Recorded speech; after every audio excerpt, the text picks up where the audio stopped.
Last এপিসোডে আমরা দেখেছিলাম শাইয়ান তার সিস্টেমের ফ্র্যাগমেন্টের খোঁজে র্যানের সাথে গুলিং টেম্পলের ট্রেজার হল পর্যন্ত চলে যায়, কিন্তু সেখানে যাওয়ার পরও সে সেই ফ্র্যাগমেন্ট অ্যাচিভ করতে পারে না, যার জন্য সে সেই বিতর্ক প্রতিযোগিতায় অংশগ্রহণ করার সিদ্ধান্ত নেয়। সবশেষে আমরা সেই প্রতিযোগিতার সিন দেখেছিলাম যেখানে শাইয়ান এক মঙ্ক সেজে সেই প্রতিযোগিতায় অংশগ্রহণ করার জন্য চলে আসে। এর মানে লাস্ট এপিসোডের শেষে আমরা যেই মঙ্ককে দেখেছিলাম সে আর কেউ না, সে শাইয়ান। এই এপিসোডের শুরুতে আমরা দেখতে পাই সেখানে সবগুলো মঙ্ক পেছনের দিকে তাকিয়ে বলছিল যে তিনি কে আর কোন সম্প্রদায়ের, আর তাকে দেখে মিস শিদাউন সেখানে অনেকটা শক হয়ে বলে, কি এটা কি হতে পারে যে তিনি সেই বিখ্যাত সন্ন্যাসী শ্যানশু? এটা শুনে র্যান সেখানে একটু শক হয়ে বলে, কি সন্ন্যাসী শ্যানশু, তিনি আবার কে? এর মানে কি তিনি সেই পার্সন যে আজ পর্যন্ত কোনো সেক্টে জয়েন হয়নি? এটা শুনে শিদাউন বলে, সন্ন্যাসী শ্যানশু সত্যিই অনেক বিখ্যাত, কারণ তিনি আমাদের হান ডাইনেস্টির মধ্যে টপ 10 সন্ন্যাসীদের মধ্যে একজন। যদিও তিনি এখনো ইনার ট্রায়ামে পৌঁছয়নি, কিন্তু তিনি সেই 10 জনের মধ্যে 7ম স্থান গ্রহণ করে রেখেছে। তিনি আমাদের হান ডাইনেস্টির মধ্যে বৌদ্ধ তত্ত্ব ধারণার জন্য সব থেকে বেশি খ্যাতি অর্জন করেছে। যদিও তিনি অনেক ইয়াং, এরপরও ওনার ধারণা মহাজ্ঞানীদের সমতুল্য। আমাদের হান ডাইনেস্টির কিং ওনার এই জ্ঞান তত্ত্ব দেখে ওনার এই নাম আমাদের পুরো ডাইনেস্টির মধ্যেই ফেমাস করে দিয়েছে। তিনি ভার্মিলিয়ন টেম্পল ছাড়ার পর আজ পর্যন্ত অনেকগুলো দেশ ভ্রমণ করেছে, কিন্তু আমি এটা আশা করিনি যে তিনি ঘুরে ফিরে গিলিং টেম্পলের এই প্রতিযোগিতায় অংশগ্রহণ করার জন্য আসবেন। তাই আমি এখন শুধু এটাই ভাবছি যে আজ তিনি আমাদেরকে কিভাবে জ্ঞানের আলোতে আলোকিত করবেন। তখনই সেখানে সেই ওল্ড মং বলে, ব্যানারগুলো নড়ছে না আর বাতাসও বইছে না, কিন্তু এখানে কি আমি বিভ্রান্ত? ও এখন আমি বুঝতে পেরেছি। এই সব শুনে শাইয়ান ভাবছিল আমি যেরকমটা আশা করেছিলাম, যদিও তারা সবাই অনেক হাই লেভেলের মং, কিন্তু এরপরও তাদের সভ্যতা অতটা ডেভেলপড হয়নি যেমনটা আমার রিয়েল ওয়ার্ল্ডে হয়েছে। তাই এখনো তাদের সামনে যদি আমি আমার ওয়ার্ল্ডের কিছু ঘুরিয়ে পেঁচিয়ে কথা বলি, তাহলে নিশ্চয়ই তারা এই সম্পর্কে কিছুই বুঝতে পারবে না, আর এর সাথে আরো বেশি কৌতূহলী হয়ে যাবে। যদিও এখনো এখানের বিতর্ক প্রতিযোগিতা শুরু হয়নি, কিন্তু কোনো সমস্যা নেই, আমি এটা হ্যান্ডেল করে নেব। সত্য বলতে কি, এই ওয়ার্ল্ডে আসার আগে আমি কিছু সময় বুদ্ধিস্ট টেম্পলে প্রশিক্ষণ নিয়েছিলাম। এর কারণ সেই ওয়ার্ল্ডে আমার পেছনে অনেকগুলো মেয়ে পড়ে গিয়েছিল, আর তারা ক্রমাগতই আমাকে হয়রানিতে ফেলতো। তাদের হাত থেকে বাঁচার জন্যই আমি কিছু সময় বুদ্ধিস্ট টেম্পলে আশ্রয় নিয়েছিলাম। যদিও আমি কখনো কোনো সন্ন্যাসী হইনি, এরপরও আমি আমার অনেকটা সময় তাদের কথা শুনতাম, এমনকি তাদের ধর্মীয় গ্রন্থগুলো পাঠ করতাম। আর সেই সময় আমার ব্রেন অনেক ভালো ছিল, যার জন্য আমি অনেক অল্প সময়ের মধ্যেই অনেক কিছুই শিখে ফেলেছিলাম, যার জন্য সেই সময় আমার যে গুরু ছিল সে আমার অনেক প্রশংসা করেছিল। তাই এখন আমার মনে হয় না এখানে আমার মঙের অ্যাক্টিং করতে তেমন কোনো প্রবলেম হবে। এই কাজটা আমি এখানে খুব সহজেই করতে পারবো, আর তাদের সবাইকে বোকা বানাতে পারবো। তাহলে এখন এটা দেখা যাক যে উভয় জগতের বৌদ্ধ ধর্মের মধ্যে কিরূপ পার্থক্য আছে। তখনই সেই ওল্ড মং বলে, এর মানে কি তুমি সেই ভার্মিলিয়ন বার্ড টেম্পল থেকে সেই বিখ্যাত সন্ন্যাসী শ্যানশু? এটা শুনে শাইয়ান বলে, হ্যাঁ আপনি ঠিক বলেছেন, আমি সেই পার্সন, আর আমার নাম শ্যানশু। ট্যাং ডাইনাস্টি ত্যাগ করার পর থেকেই আমি অনেকগুলো দেশ ঘুরে বেরিয়েছি, আর ঘুরতে ঘুরতে আমি হান ডাইনাস্টিতে চলে এসেছি। আর তখনই আমি এই জিনিসটা জানতে পেরেছি যে এখানে বুদ্ধের জন্মদিন উপলক্ষে একটা প্রতিযোগিতা অনুষ্ঠিত হবে, আর এই প্রতিযোগিতার মধ্যে অনেক মহান মহান পার্সনরা পার্টিসিপেট করবে। এরই জন্য আমি আর নিজেকে আটকে রাখতে পারিনি, এখানে চলে এসেছি। এইসব শুনে সেই ওল্ড মং বলে, সত্যি আমি আপনার অনেক নাম শুনেছি, আর আপনার সম্পর্কে যা কিছু শুনেছি সেই সব কিছুই অনেক ভালো শুনেছি। তাই আজ এখানে আপনার সাথে দেখা হয়ে সত্যিই অনেক ভালো লাগলো। এইসব বলতে বলতেই তিনি সেখানে তার পাওয়ার ইউজ করে একটা লোটাস ক্রিয়েট করতে শুরু করে দেয়, আর এরই সাথে সেই লোটাস শাইয়ানের দিকে পাঠিয়ে দেয় আর বলে, এই লোটাসের উপর পা রাখুন আর আমাদের কাছে চলে আসুন, যাতে করে আমরা এখানে একসাথে বসে বৌদ্ধ ধর্ম সম্পর্কে কিছু আলোচনা করতে পারি। এইসব শুনে সাইয়ানো সেখানে আর কোনো দেরি না করে সেই লোটাসের উপরে উঠে পড়ে। আর এরই সাথে সে সেখানে ভাবতে শুরু করে, সত্যি একজন মাস্টারের কাছে যেমনটা আশা করেছিলাম, তিনি ওনার টেলিকাইনেসিস টেকনিকের সাহায্যে একটা পাথরের লোটাস ক্রিয়েট করেছে। আর সেই লোটাসের উপর তিনি আমাকে নিয়েই হাওয়ার মধ্যেই খুব ভালোভাবে কন্ট্রোল করছে। সত্যি এই অ্যাবিলিটি অনেক বেশি অসাধারণ। আর যখনই সেই লোটাস সেই ওল্ড মংয়ের কাছে চলে আসে, তখনই তিনি বলে, গুরুজন, এখনো এই তরুণ শিষ্য কিছু বিষয়ের মধ্যে ল্যাগ করে, তাই আমি আশা করছি এই কম্পিটিশন শুরু হওয়ার আগেই তার যত প্রবলেম আছে সেই সবগুলোই সলভ হয়ে যাবে। তখনই সেখানে এক মং বলে, সন্ন্যাসী শ্যানশু এখানে আসার সাথে সাথেই যে কথাটা বলেছিল যে ব্যানার নড়ছে না আর বাতাসও বইছে না, যার জন্য আমি বিভ্রান্ত হয়ে গেছি। সত্যি আমি এই জিনিসটা বুঝতে পারছি না, তাই প্লিজ আপনি কি আমাদেরকে এই কথাটা বুঝিয়ে বলতে পারবেন যে আপনার এই কথার মানে কি ছিল? এটা শুনে সাইয়ান সেই মংয়ের দিকে তাকিয়ে ভাবছিল, এই মানুষগুলো কি সেই দয়ালু হৃদয়ের গল্প সম্পর্কে কিছুই জানে না? তখনই সেই ওল্ড মং বলে, বুদ্ধা যখন প্রজ্ঞা সম্পর্কে কথা বলে তখন সেই কথাগুলো প্রজ্ঞা না, আসলে সেই কথাগুলোই প্রজ্ঞা নামে পরিচিত।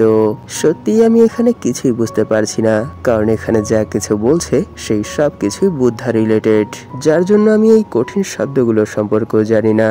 এরই জন্য আমি এগুলো ভাঙিয়ে বলতেও পারছি না, তাই প্লিজ আমার মতোই একটু এডজাস্ট করে নেবেন। তখনই সেই ওল্ড মং বলে, বাস্তবতাই হলো বিভ্রান্ত, আর সকল বিভ্রান্তই বাস্তবতা, আর রূপের কোনো অস্তিত্ব নেই, আর এর অভাবই হলো নিজের ভেতরের একটা রূপ। তাহলে বলুন সন্ন্যাসী শ্যাংশু, আমি কি ঠিক বলেছি? এটা শুনে সাইয়ান ভাবছিল, সত্যি মাস্টার কি ধাঁধার মাধ্যমে কথা বলতে পারেন না? এটা ভেবেই সাইয়ান বলে, হ্যাঁ আপনি ঠিক বলেছেন, কিন্তু এরপরও এটা পুরোপুরি ঠিক না। একটা মানুষের হৃদয় যেমন হয় ঠিক তার চেহারাও তেমনই হয়। এর মানে একজন মানুষের হৃদয় যত সুন্দর তার চেহারাও তত সুন্দর, কিন্তু এর মানে এই না যে আমি এখানে সৌন্দর্যের কথা বলছি, আমি এখানে তার হৃদয়ের কথা বলছি। তাই আপনি এটা ধরে নিতে পারেন যে একজন মানুষ যদি বুদ্ধের প্রতি নিজের হৃদয়কে উৎসর্গ করে দিতে পারে, তাহলে সে নিশ্চয়ই সকল ধরনের প্রবলেমের সলিউশন নিজের ভেতরই খুঁজে পাবে। এর মানে আপনি এটা বলতে পারেন যে একজন মানুষের হৃদয়ই সবকিছুর উৎস। এটা বলে সে সেখানে ভাবছিল, আমি এখন এখানে তাদেরকে এরকম কিছু পেঁচালো কথা বলবো যেগুলো তারা কখনোই সলভ করতে পারবে না, শুধু হা করে ভাববে যে এখানে সে কি বলল। কারণ আমি যেই ওয়ার্ল্ড থেকে এসেছি সেই ওয়ার্ল্ডের সভ্যতা অনেক বেশি আপডেট ছিল। এরই জন্য সেখানে বৌদ্ধ ধর্মের যতগুলো পুস্তক ছিল সেগুলো অনেক সাজিয়ে গুছিয়ে লেখা হয়েছে। এরই জন্য যদি আমি এখানে সেই সাজানো গোছানো কথাগুলো এখানে তাদের সামনে তুলে ধরি, তাহলে নিশ্চয়ই তাদের এখানে যেই পেঁচালো গোছালো শব্দগুলো আছে সেগুলোর সাথে কখনোই ম্যাচ করবে না। কিন্তু তারা এটাও ধরতে পারবে না যে আমি কি এখানে সঠিক বলছি নাকি ভুল। এরই জন্য আমার মনে হয় আমি এখানে তাদের সবাইকে খুব সহজেই বোকা বানাতে পারবো। এইসব শুনে র্যান র্যান বলে, কি? তিনি কি বলল? যে একজন মানুষের হৃদয় সবকিছুর উৎস? সত্যি আমার মনে হয় এখন আমি বুঝতে পারছি। আর পাশ থেকেই শি দাউন বলে, হ্যাঁ আমি মাস্টার শ্যানশুর কাছ থেকে যেমনটা আশা করেছিলাম, সত্যি তিনি অনেক বেশি অ্যামেজিং।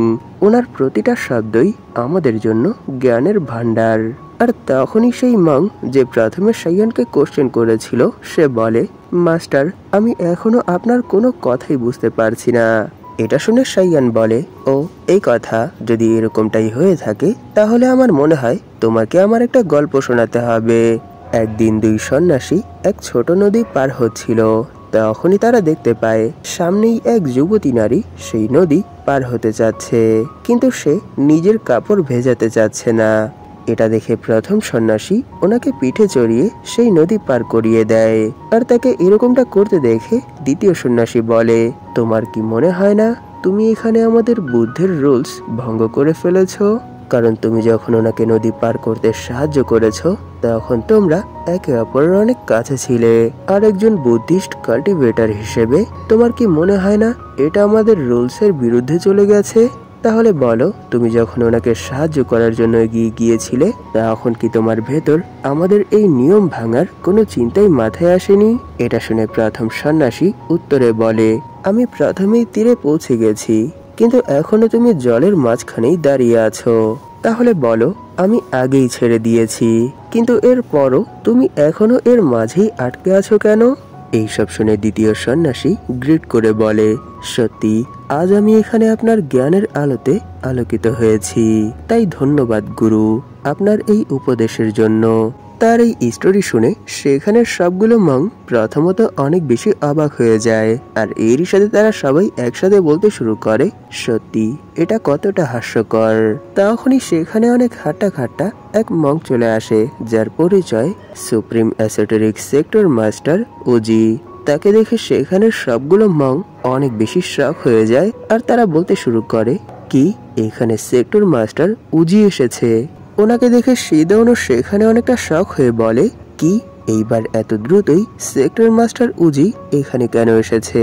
প্রতিবারই তো তারা এই কম্পিটিশনের তৃতীয় দিন অংশগ্রহণ করে, কিন্তু না জানে কেন ওনারা এইবার আগেই চলে এসেছে।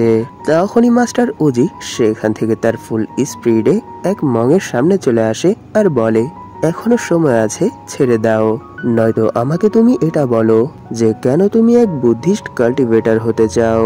হঠাৎ করে সেখানে ওনাকে এভাবে নিজের সামনে আসতে দেখে সেই মং অনেক বেশি ভয় পেয়ে যায়, আর এরই সাথে সে সেখানে ভয়ে ভয়ে বলতে শুরু করে, একজন আরহাত হওয়ার জন্য আর বুদ্ধের চলা পথ অনুসরণ করার জন্য। তার এই অ্যান্সার শুনে মাস্টার উজি সেখানে জোরে জোরে হাসতে শুরু করে আর বলে, সত্যি এটা তো অনেক মজার। তাহলে বলো, এক আরহাত হওয়ার জন্য আর নিজেকে বুদ্ধের পথে উৎসর্গ করে দেওয়ার জন্য তুমি আজ পর্যন্ত কি কোনো কিছু ত্যাগ করেছো? যদি ত্যাগ করে থাকো তাহলে আমায় বলো যে তুমি কি ত্যাগ করেছো। তার এই কোশ্চেন শুনে সেই মং এইবার অনেক বেশি ভয় পেয়ে যায়, আর এরই সাথে সে থক্কাতে শুরু করে আর বলে, হ্যাঁ আচ্ছা আচ্ছা আমি বলছি। তাদের এইসব কনভারসেশন শুনে সাইয়ান ভাবছিল, আমি বুঝতে পারছি না সে এখানে এইসব কথা কেন বলছে। এখন তো আমার তার কথা শুনে মনে হচ্ছে র্যান আমাকে যেই ইভিল মংদের সম্পর্কে বলেছিল, নিশ্চয়ই সেও সেই ইভিল মংদের মধ্যেই একজন। তাই আমি এই জিনিসটা বুঝতে পারছি না যে তারা বৌদ্ধ ধর্মের কোন পন্থীটা ফলো করে। তখনই মাস্টার উজি সেখানে হাসতে হাসতে বলে, মানুষই মানুষ আর বুদ্ধই বুদ্ধ। তাহলে কি করে একটা মানুষ নিজের ইচ্ছা অথবা আকাঙ্ক্ষাকে ত্যাগ করতে পারে? এরকমটা তো কেউ কখনই করতে পারে না। তাই তোমরা এটা বলতে পারো যে জাগতিক বাসনার কামনা ত্যাগ করে কিছু নির্দিষ্ট উপদেশ ফলো করে কেউ কখনোই আরহাত হতে পারে না। তাই একজন আরহাত হতে হলে মানুষ হওয়ার যেই ত্রুটিগুলো আছে সেই ত্রুটিগুলোকেও একসেপ্ট করতে হবে, যেমনটা আমি করেছি। আমি এই জগতের কোনো ধরনের কোনো বন্ধনে বাধা নেই, আমি যা ইচ্ছা তাই করতে পারি। তাই আরহাত হওয়ার জন্য অন্ধকারের ভেতর থেকেই আলোর কিরণ খুঁজে বের করতে হবে, আর এটাই হলো এই কাল্টিভেশনের সঠিক উপায়। এইসব শুনে সেই ওল্ড মং বলে, মাস্টার উজি আমি এখানে আপনার কথার সাথে একমত নই, কারণ আমি বৌদ্ধ ধর্মের জন্য বৌদ্ধ ধর্মের অধ্যয়ন করি না। আমি শুধু নতুন পথ খুঁজে বের করার জন্যই এই ধর্ম অবলম্বন করি। নিশ্চয়ই আপনি আমার সেই কথাটা শুনেছিলেন যে আমি বলেছিলাম বৌদ্ধ যখন প্রজ্ঞা সম্পর্কে কথা বলে তখন সেটা প্রজ্ঞা না, আসলে সেই কথাটাই প্রজ্ঞা নামে পরিচিত। এইসব শুনে মাস্টার উজি সেখানে জোরে জোরে হাসতে শুরু করে, আর এরই সাথে তিনি সেখানে নিজের পাওয়ার রিলিজ করে ওনার পেছনেই অনেক বড় এক ইভিল মংয়ের আত্মার ক্রিয়েট করে ফেলে আর বলে, সত্যি এটা তো অনেক মজার এক ধান্দাবাজি। তাদের এইসব কথা শুনে সাইয়ান ভাবছিল, সত্যি আমি তো কিছুই বুঝতে পারছি না যে তারা এখানে কি বলছে, কিন্তু আমি তাদের কথায় এতটুকু তো বুঝতে পেরেছি যে এই ওয়ার্ল্ডের মধ্যে যতগুলো ধার্মিক সেক্টর আছে তারা সবাই বুদ্ধেরই কোনো না কোনো আত্মারের উপাসনা করে। তাই আমি বুঝতে পেরেছি যে এখন এখানে আমার কি বলা উচিত। তখনই সেই ওল্ড মং বলে, আমি এখানে মাস্টার ওজির কোশ্চেনের অ্যান্সার দিয়েছি, তাহলে এখন আপনার কি মনে হয় যে এখানে কি আমার কোশ্চেনের অ্যান্সার ঠিক ছিল সন্ন্যাসী শ্যানশু? তখনই সাইয়ান বলে, মানুষই মানুষ আর বুদ্ধই বুদ্ধ, কিন্তু এখানে সব থেকে বেশি নোটিশ করার বিষয় তো এটা যে বুদ্ধ একজন মানুষ, আর একজন মানুষই তার বিশ্বাস আর অক্লান্ত পরিশ্রমের মাধ্যমেই একদিন বুদ্ধ হয়ে ওঠে। আর এই কথাটা সাইয়ান সেখানে অনেক বেশি সিরিয়াস হয়ে বলছিল, যার জন্য সেখানে সাইয়ানকে ছাড়া যতগুলো মেন ক্যারেক্টার ছিল তারা সবাই অনেক বেশি শক হয়ে বলতে শুরু করে, কি বুদ্ধ প্রথমে মানুষ ছিল আর মানসী পরিশ্রমের মাধ্যমে একদিন বুদ্ধ হয়ে ওঠে।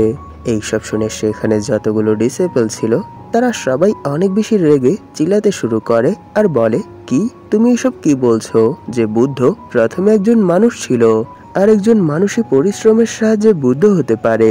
শ্যানশু, আপনার কথা শুনে তো মনে হচ্ছে যে আপনি বুদ্ধ ধর্মের মূল ভিত্তি ফলো করছেন না। এখন তো আমাদের এই বিষয়টা নিয়েও সন্দেহ হচ্ছে যে সত্যি কি আপনি কোনো সন্ন্যাসী? আর সেখানে মাস্টার বুজি হাসতে হাসতে বলে, সত্যি আমি সন্ন্যাসী শ্যানশুর কাছে যেমনটা আশা করেছিলাম, কিন্তু সত্যি তুমি আমার সেই আশাটাকেও ক্রস করে ফেলেছো। কারণ আমিও কখনো এরকম কিছু বলার সাহস পাবো না। যদিও আমাদেরকে সবাই ইভিল মং বলে এরপরও, কিন্তু তুমি তো এখানে সবার সামনে নিজের কথা রেখে দিয়েছো যে তুমি এক না এক সময় বুদ্ধা হতে চাও। হ্যাঁ, এটাই সত্য। বুদ্ধিস্ট কাল্টিভেটরদের কাছে তো একটা বড় অ্যাম্বিশন থাকা দরকার। যদিও আমার মনে হয় এটা একটু বেশি হয়ে গেছে, কিন্তু এরপরও শ্যানশু, আমি তোমার এই থিঙ্কিং এর রেসপেক্ট করি। এই সব শুনে সেখানেই এক মং অনেক বেশি শখ হয়ে বলতে শুরু করে, কি বুদ্ধ একটা মানুষ আর একজন মানুষ পরিশ্রমের মাধ্যমে বুদ্ধ হতে পারে? কিন্তু এটা কি করে হতে পারে? যদি এরকমটাই হয় তাহলে তো সকল মানুষই বুদ্ধ হতে পারবে। কিন্তু এরপরও আমরা নিজেদেরকে পশুর সাথে তুলনা করি আর তাদের মতোই কোনো এক লক্ষ্যের পেছনে ততক্ষণ পর্যন্ত দৌড়ই যতক্ষণ পর্যন্ত সেই লক্ষ্য অর্জন করে না ফেলি অথবা সেই লক্ষ্য অর্জনের পথেই মরে না যাই। এর মানে কি এটাই নিয়ম? আর নিয়ম ফলো না করে বেঁচে থাকাটাই সফলতার আসল উপায়? এই সব শুনে পাশ থেকে আরো এক মং তাকে ধাক্কা দিয়ে নিচে ফেলে দেয় আর বলে, হেই, তুমি এখানে এইসব কি আলতু ফালতু কথা বলছো? তুমি কি ভেবেছো এটা কি গাছপালা? না, এটা কি মৃত? কারণ মৃতরাই এই জগতে সব থেকে বেশি দীর্ঘজীবী হয় আর তারাই এই পুরো জাহানের উপর রাজ করে। এই সব বলতে বলতেই সেখানের মাহল পুরোপুরি বদলে যায় আর এই ঋষাদের সবাই সেখানে পাগলের মতো বলতে শুরু করে, কি এর মানে আমরা এত সময় পর্যন্ত যেই জিনিসটাকে ফলো করে এসেছিলাম সেটা পাপ? এর মানে আমরা সবাই পাপী? আর পাশ থেকে আরো একজন বলে, কি তার কথার মানে তো এটা যে আমিও বুদ্ধা, এর মানে আমি এখন থেকে যা ইচ্ছা তাই করতে পারবো। আর এইসব দেখে সেই মাস্টাররা বলতে শুরু করে, এভাবে নিজের উপর থেকে কন্ট্রোল হারাবে না, তাই দ্রুত নিজেদের মাইন্ড কন্ট্রোল করার জন্য দ্রুত ধ্যানের পজিশনে বসুন আর আমার সাথে মন্ত্র উচ্চারণ করুন। আর এর কিছুক্ষণ পর যখন সবকিছু শান্ত হয়ে যায় তখন তারা সবাই এক এক করে চিল্লাতে শুরু করে আর বলে, এখানে সত্যি শ্যানশু অনেক আলতু ফালতু কথা বলে ফেলেছে। এখন তো আমার মনে হচ্ছে যে সে আসলে কোনো সন্ন্যাসী না, সে এক ভণ্ড।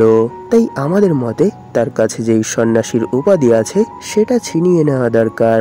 এইসব শুনে সাইয়ান সেখানে শুধু তাদেরকে শান্ত হতে বলে। আর এই ঋষাদের সে সেখানে ভাবছিল, হীনায়ন বৌদ্ধ ধর্ম অনুসারে এই পৃথিবীর মধ্যে শুধু একটাই বুদ্ধ আছে।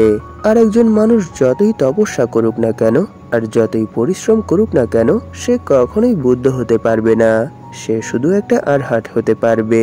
কিন্তু আমি যদি এখন এখানে তাদের সামনে মহাযান বৌদ্ধ ধর্মের কথা তুলে ধরি তাহলে সেখানে লেখা আছে যে সকল মানুষই বুদ্ধ হতে পারবে। আর এরকমটা করার জন্য তাদের মন, শরীর আর আত্মা সবকিছুই পরিশুদ্ধ হতে হবে আর তাদেরকে বুদ্ধের মতোই সেই কাজগুলো করতে হবে। তাই এখন এখানে আমি যদি তাদের সামনে এই সম্পর্কে তুলে ধরি তাহলে নিশ্চয়ই তারা কখনোই এই জিনিসটাকে একসেপ্ট করবে না, উল্টো আমার বিরুদ্ধে চলে যাবে। কিন্তু এখানের মাস্টাররা নিশ্চয়ই আমার কথা থেকে কিছু না কিছু তো বুঝতে পেরেছেই, এরই জন্য তারা সবাই এখানে আমার কথার উপর বিশেষ বিবেচনা করছে। আর সেখানেই আমরা র্যানকে দেখতে পাই, সে তাদের কোনো কথাই বুঝতে পারছিল না।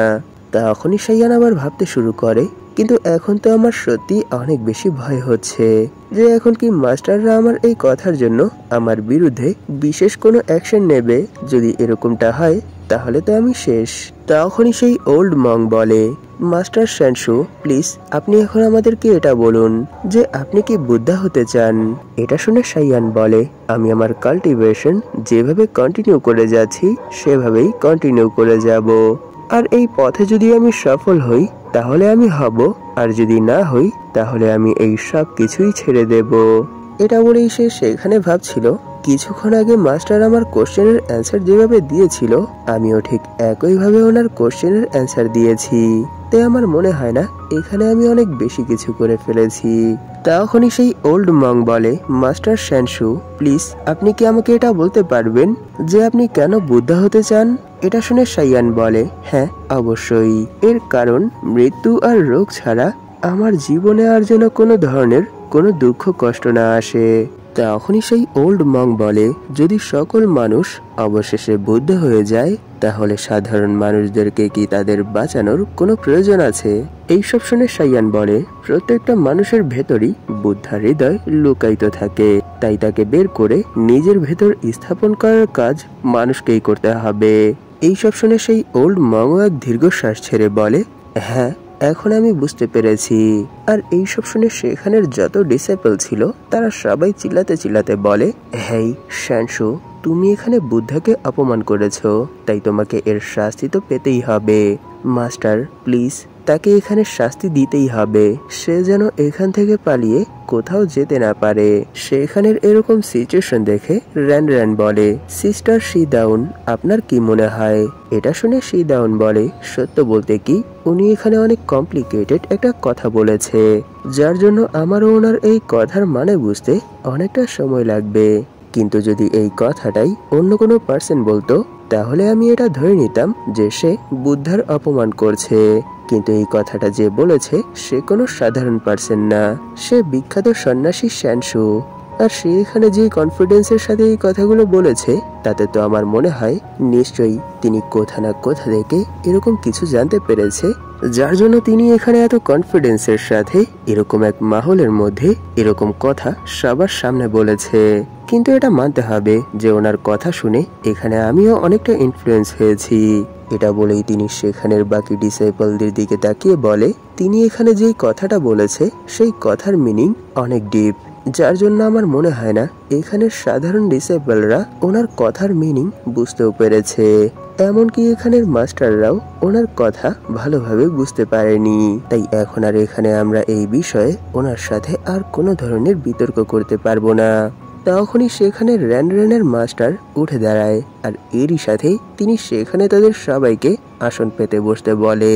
আর এর পরের মোমেন্টেই তিনি সেখানের সবাইকে শান্ত করার জন্য একটা স্পেল কাস্ট করে, যার জন্য চারদিকে এক ফ্রিকোয়েন্সি ছড়িয়ে যায়। আর এরই সাথে সেই ফ্রিকোয়েন্সির মধ্য থেকে এলম উডেন ফিশ এই আওয়াজটা রিলিজ হতে শুরু করে। আর এর কিছুক্ষণের মধ্যেই আমরা দেখতে পাই সেখানের সবগুলো মং একেবারে শান্ত হয়ে গেছে। এটা দেখে তিনি সেখানে এক ম্যাজিক্যাল ইনস্ট্রুমেন্ট বের করে ফেলে। আর এর সাথে তাদের সবার ভেতর যত কনফিউশন আছে সেই সব দূর করার জন্য সেই ইনস্ট্রুমেন্ট বাজিয়ে একটা স্পেল কাস্ট করে, যার নাম গ্লো উইলকিং সাউন্ড ইনলাইটেন্ড রিং অরা। এই স্পেল কাস্ট করতেই যেই অরা এতক্ষণ রিলিজ হচ্ছিল সেটা সবাই দেখতে পারে। আর এর সাথে অনেক বেশি শক হয়ে বলতে শুরু করে, হ্যাঁ সত্যি এই সাউন্ড অরা যতবার রিলিজ হয় ততবারই এটা মনকে একেবারে শান্ত করে তোলে। আর পাশ থেকেই কিছু মং বলতে শুরু করে, আমি বুঝতে পারছি না যে এতক্ষণ আমরা এখানে কি করছিলাম। আর সেখানেই আরেক মং সঞ্জয় বলে নিজেকে শান্ত করার চেষ্টা করতে শুরু করে দেয়। তখনই কেউ বলে, যদি এখানের বক্তব্য শুনেই আমরা নিজেদেরকে কন্ট্রোল করতে না পারি তাহলে আমাদের এই বিতর্ক প্রতিযোগিতার মানেটা কি? এই আওয়াজ শুনে সবাই সেই ওল্ড মং এর দিকে তাকায়। তখনই তিনি বলে, যেহেতু এই কম্পিটিশনে একদিন আগেই মাস্টার বুজি তার ডিসাইপলকে নিয়ে চলে এসেছে তাহলে আমরা এখনো এখানে কেন ফেসে আছি? তাই সবাই এখন এখানের মেন কম্পিটিশনের জন্য প্রস্তুত হয়ে যাও। এটা বলেই তিনি সেখানে এক স্পেল কাস্ট করে, যার জন্য আমরা দেখতে পারি দূর থেকে কোন এক গোল্ডেন কার্পেট সেই প্লেসেই উড়ে যাচ্ছে। আর এর পরের মোমেন্টেই আমরা দেখতে পারি তার পুরো বডির চারপাশে সেই গোল্ডেন কার্পেট চলে এসেছে, যার জন্য সেই পুরো প্লেস গ্লো করতে শুরু করে দেয়। তখনই তিনি বলে, তাহলে চলো এখন আমরা এখানে বিচার শুরু করি। ওনার এই কথার সাথেই এপিসোড এখানেই শেষ হয়ে যায়। সত্য বলতে কি এই চ্যাপ্টারের মধ্যে অনেকগুলো নতুন ক্যারেক্টার এসেছে। আর এরই সাথে এই চ্যাপ্টারের মধ্যে যেসব ভাষা ইউজ করেছে সেগুলো সত্যি অনেক কমপ্লিকেটেড, যার জন্য একটু দেরি হয়ে গেছে। চেষ্টা করব নেক্সট এপিসোডে যেন এরকম আর কোনো প্রবলেম না আসে। আর প্লিজ এখানে আপনারাও একটু অ্যাডজাস্ট করে নেবেন, কারণ যেহেতু এখানে সব কথাই আমার জন্য নতুন, সেহেতু এগুলো ক্যাচ করতেও একটু প্রবলেম হচ্ছে। নিশ্চয়ই 2-1 চ্যাপ্টার পর থেকেই সবকিছুই ক্লিয়ার হয়ে যাবে, আর আমিও আপনাদেরকে সবকিছুই ডিটেলসে বলে বোঝাতে পারবো। ভিডিওটা শেষ করার আগে আপনাদের কাছে আমার একটা রিকোয়েস্ট আছে। আপনাদের মধ্যে যারা এখন পর্যন্ত এই চ্যানেলটাকে সাবস্ক্রাইব করেননি তারা প্লিজ সাবস্ক্রাইব করে দিন, আর এরই সাথে এই ভিডিওটাতে একটা লাইক করে দিন, যাতে করে ইউটিউব এই ভিডিওটাকে নতুন নতুন মানুষের কাছে পৌঁছে দিতে পারে। ধন্যবাদ আপনাদের এই পর্যন্ত দেখার জন্য। তাহলে দেখা হবে এর পরের এপিসোডে।